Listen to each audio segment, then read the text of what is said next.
Stop. Right now, put the phone down for 10 seconds and listen.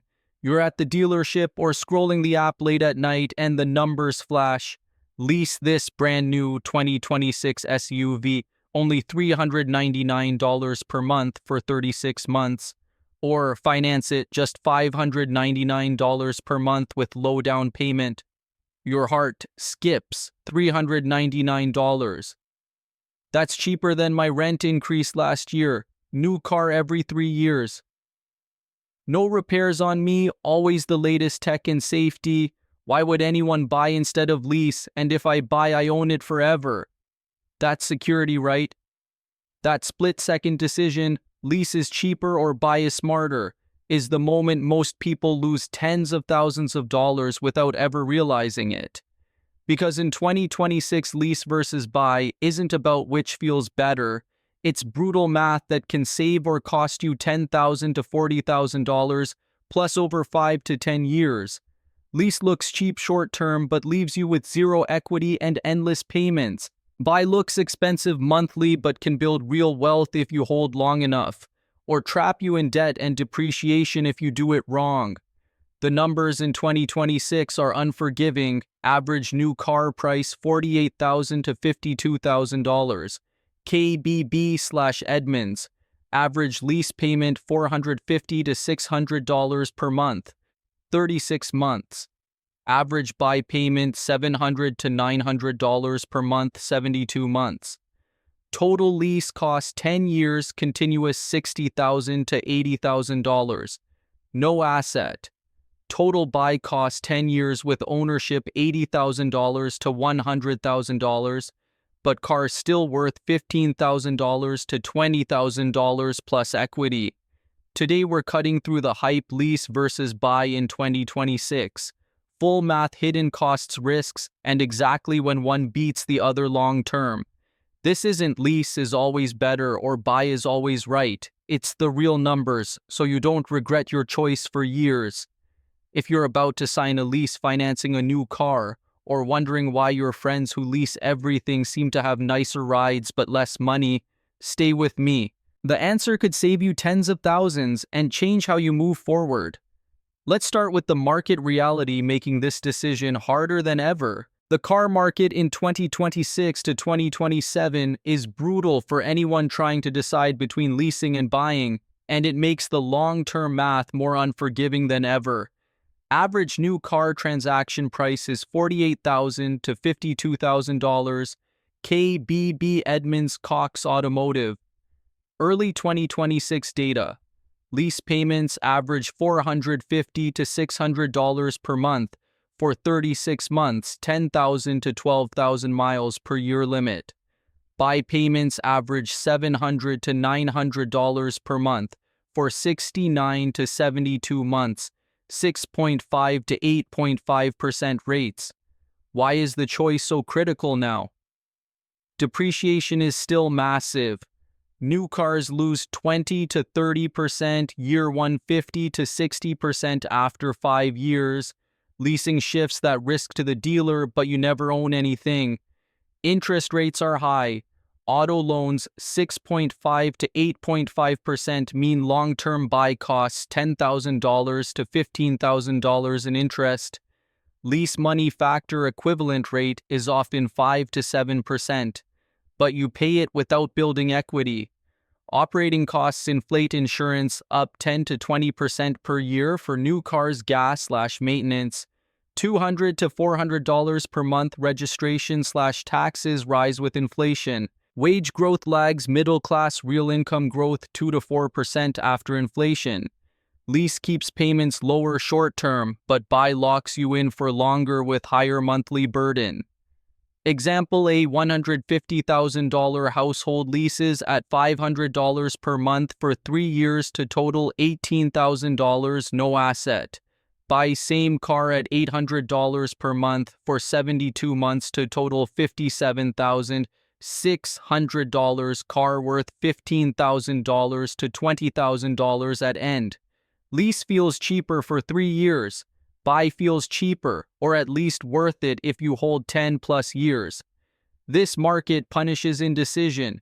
Lease wins short-term, buy wins long-term, but only if you do it right. Let's start with lease, the option that looks cheapest but often costs more long-term. Leasing a new car in 2026 looks tempting. Lower payments, new car every 3 years, no repair worries. But here are the biggest downsides that make lease often more expensive long-term than smart buying. First, zero equity at the end. You pay $18,000 to $25,000 over 36 months, then hand the keys back. No asset, no sellable value. You start over with another lease. Over 10 years of continuous leasing, $60,000 to $80,000 spent with nothing to show. Pure consumption. Second, mileage limits that punish you. Standard 10,000 to 12,000 miles per year. Exceed by 5,000 miles, fees 15 cents to 30 cents per mile to $750 to $1,500 extra at turn-in. Many drivers, commuters, families blow past this, turning cheap lease into expensive. Third, wear and tear charges at return. Normal use is fine, but scratches, dents, worn tires, stains can cost $500 to $2,000 plus in disposition fees. You're paying for a like-new car you don't keep. Fourth, no customization. You can't paint, mod, or upgrade permanently.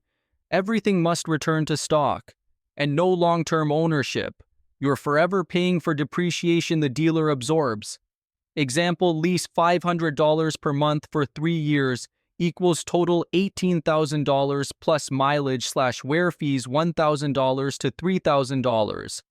Lease again equals another $18,000 to $20,000 equals after 10 years $60,000 to $80,000 gone. No car, no equity. Buy the same car instead and hold arrow, pay more monthly, but own it outright after 6 to 7 years with $15,000 to $20,000 residual value. Lease is great for short-term new car feeling, but long-term it's often a wealth drain disguised as low payments. Next, the upsides of leasing that make it tempting for some people. Leasing a new car in 2026 has legitimate advantages that can make it feel, and sometimes actually be, cheaper or more convenient than buying, particularly for certain lifestyles. First, significantly lower monthly payments, often $400 to $600 per month for 36 months, versus $700 to $900 per month for buying the same car over 72 months. That $200 to $500 per month difference can free up cash for other goals, investing debt, pay off emergencies, or just breathing room in a house poor budget.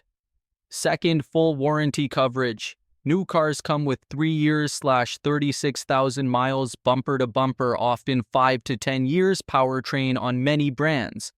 You avoid most repair surprises during the lease term. Dealer handles everything under warranty. No $5,000 to $15,000 unexpected bills like transmission or AC failures that hit used or older cars.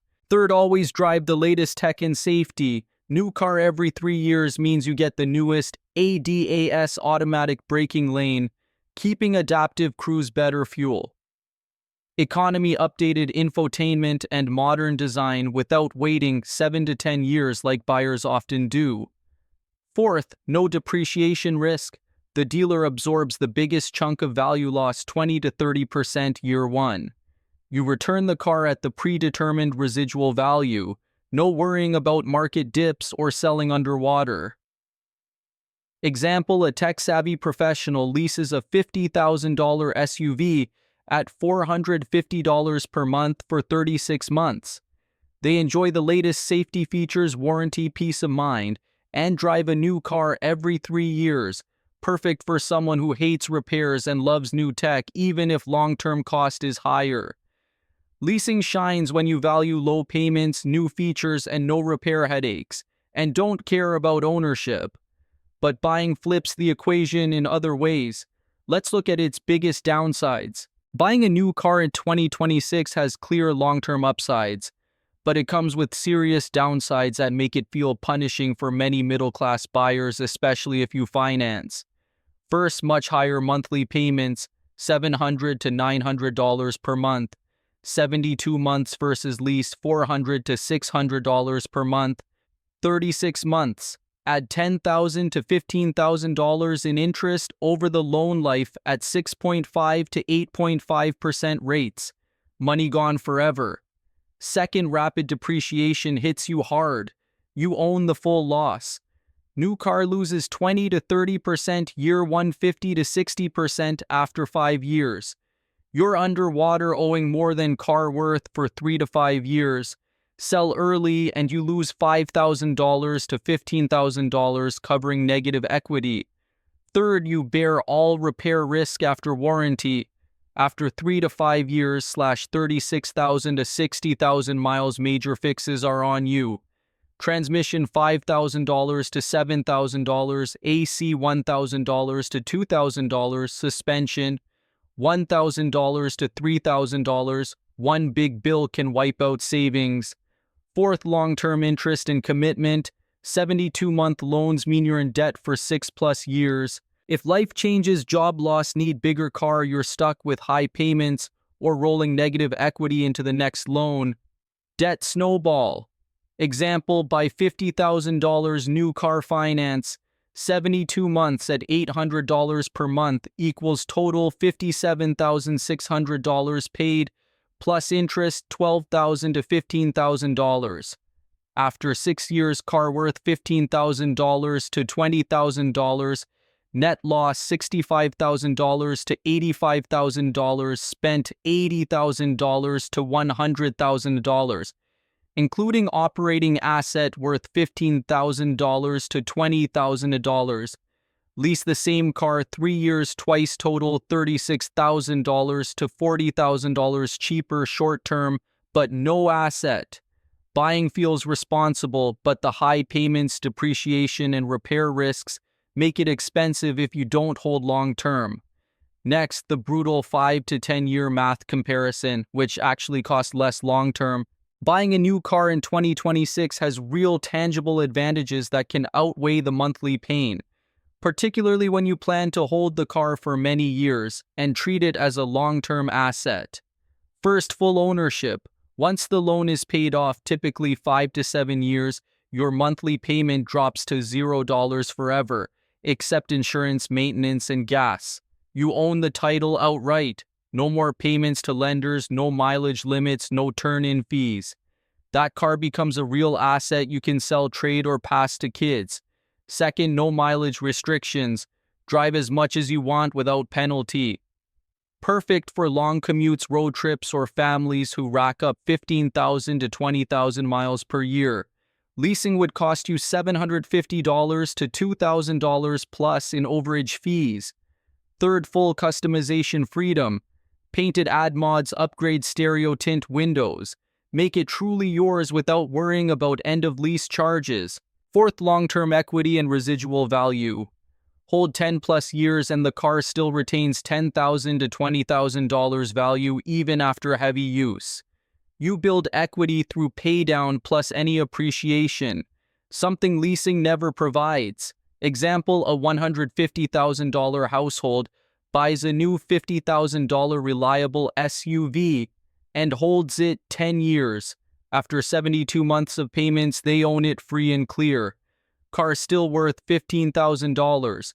They've spent $80,000 to $100,000 total, including operating, but saved $100,000, plus compared to continuous leasing $500 per month.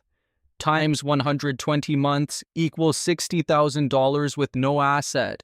They drive a paid-off car with no payments, no mileage worries, and full control. Buying shines when you commit to long ownership. It turns a depreciating asset into a paid-off tool that frees up cash flow later. Next, the brutal head-to-head math over 5 to 10 years. Which one actually costs less long-term? Let's run the real numbers side by side for a typical middle-class family in 2026. Household income $150,000 gross, $9,000 to $10,000 take-home per month after taxes. We'll compare leasing versus buying the same $50,000 new car over 5 and 10 years using realistic assumptions. Scenario 1. Leasing continuously lease payment $500 per month for 36 months, 10,000 miles per year, average 2026 lease. Total 3-year cost $18,000 plus potential mileage/wear fees $1,000 to $3,000. Lease again every 3 years yields 10-year total $60,000 to $70,000 3+ leases. No asset at the end, $0 residual value. Net cost after 10 years $60,000 to $70,000 pure expense. No equity. Scenario 2, buying and holding purchase price $50,000. Down payment $5,000 10%. Loan $45,000 at 7% for 72 months. Payment $800 per month. Full ownership cost payment $800 plus insurance $200 plus gas/maintenance $300 $1,300 per month. Depreciation 25% year 1, 55% after 5 years, 70% after 10 years equals value $15,000 at year 10. Total spent 10 years, $156,000 payments plus operating. Net loss after resale $141,000 spent, $156,000 car worth $15,000. Head-to-head comparison 5 years, lease wins short term. Total $30,000 2 leases versus buy $78,000 payments plus operating. Lease saves $48,000 in cash flow. 10 years buy pulls ahead if held. Total $156,000 spent but $15,000 residual to net minus $141,000. Lease continuous to $60,000 to $70,000 spent with zero residual to net minus $60,000 to $70,000. But buy has $15,000 asset plus no more payments after year 6 to cash flow freedom after loan ends. Buy plus invest the monthly difference after loan paid at 7 to 9% additional $50,000 to $100,000 in wealth. Conclusion: lease is cheaper short-term 3 to 5 years. Lower payments, no depreciation risk, perfect for low-mileage drivers or those who want new tech often. Buy is cheaper long-term 10+ years. If you hold, pay off the loan and invest the freed-up cash flow after year 6 to 7. For most middle-class families, lease feels better early, but buy wins if you commit long-term and avoid lifestyle inflation. The math favors buy long-term, but your life timeline decides the winner. Next, real-life cases where lease or buy is clearly better, and how to choose for your situation. Lease versus buy is in black and white. The brutal math shows used cars usually save $20,000 to $50,000 plus or more over 5 to 10 years. But there are real situations where buying new makes sense and can actually be the smarter long-term move. Here's when each path is clearly better, so you can apply it to your own life. When lease is better, buy would be worse. You have high mobility, frequent job changes, relocations, or career pivots. Tech, consulting, military. Lease lets you return the car at 3 years without selling fees or market risk. You move cities or upgrade easily. You love new cars and technology, always want the latest safety features, infotainment, fuel efficiency. Lease gives you a new model every 3 years. No waiting 7 to 10 years like buyers often do. You drive low mileage, less than 10,000 to 12,000 per year. Stay under limits, no overage fees. Lease payment is lower and you avoid depreciation risk entirely. You hate repairs. Warranty covers everything during lease. No $5,000 to $15,000 surprises. Example: a young single professional in tech, high mobility, low miles, loves new tech leases. A $50,000 sedan at $450 per month for 36 months. They enjoy latest ADAS/safety, no repair worries, return it and lease again. Perfect fit, no long-term commitment. When buy is better, lease would be worse. You plan to hold the car 10+ years. Family stable, same job/city long-term. After loan payoff, 6 to 7 years, $0 payment, plus residual value $10,000 to $20,000 equals massive savings versus continuous leasing. You drive high mileage, 15,000 to 20,000 plus per year. Lease overage fees would kill you, 0.15 to $0.30 per mile. You prioritize ownership and no limits. Customize freely, no turn-in fees passed to kids or sell later. Your income is stable and you can handle higher payments early, build equity, and own outright sooner. Example, a $150,000 household with 2 kids and stable career buys a new $50,000 minivan and holds 12 years. Loan paid off after 7 years, $0 payment. Car still worth $15,000, total net cost lower than leasing twice, $36,000, plus with no asset. Bottom line, lease wins for short-term flexibility, low miles, new tech lovers. Buy wins for long-term ownership, high miles stability seekers. Your lifestyle, not the dealer's pitch, decides the winner. Next, final conclusion and clear advice on how to choose and what to do next. Lease versus buy in 2026 isn't about which feels better. It's brutal math that can save or cost you $10,000 to $40,000 plus over 5 to 10 years. Lease is cheaper, short-term, lower payments, no depreciation risk, but leaves you with zero equity and endless cycle of payments. Buy is more expensive monthly, but can be cheaper long-term if you hold 10 plus years, pay off the loan, and own outright, turning a depreciating asset into a paid-off tool with residual value. The math summary. Lease continuous 10 years, $60,000 to $80,000 spent yields $0 asset. Buy and hold 10 years, $80,000 to $100,000 spent yields $15,000 to $20,000 residual plus $0. Payment after year 7 yields often $20,000 to $50,000 net savings plus freedom. Final advice to choose right, always calculate total cost over 5 to 10 years. Lease payments plus fees plus no equity versus buy payments plus operating plus residual value plus lost investing opportunity at 7 to 9%.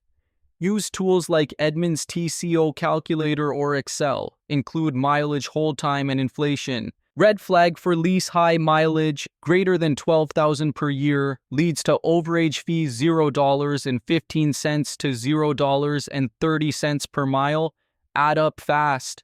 Or you want ownership, leads to lease is wealth drain. Red flag for buy. You won't hold 10 plus years, leads to depreciation plus fees make you lose money. Or payments greater than 10 to 15% take-home leads to house poor risk. Prioritize buy if you drive high miles, value ownership plan to hold long-term. Finance short 48 to 60 months or put large down payment. Prioritize lease if low miles, love new tech / safety, hate repairs, move frequently, but only commit to 3-year cycles. Cars are transportation tools, not investments or status symbols. Wealth comes from smart decisions, not from monthly payments or endless leases. Choose the path that gives you more freedom, more savings, and less regret. So where are you at, leaning toward lease for low payments, planning to buy and hold, or stuck between the two? Drop a comment with your situation, household income, car price. You're eyeing new or used monthly budget for car mileage per year. How long you plan to keep it city/metro area. I'll run a quick lease versus buy math breakdown for you. How much you could save or lose and which is actually cheaper for your life. Thanks for going through this full comparison. This isn't the get the new car hype. It's the math that can add tens of thousands to your net worth. See you in the next one. Drive smart, invest smarter.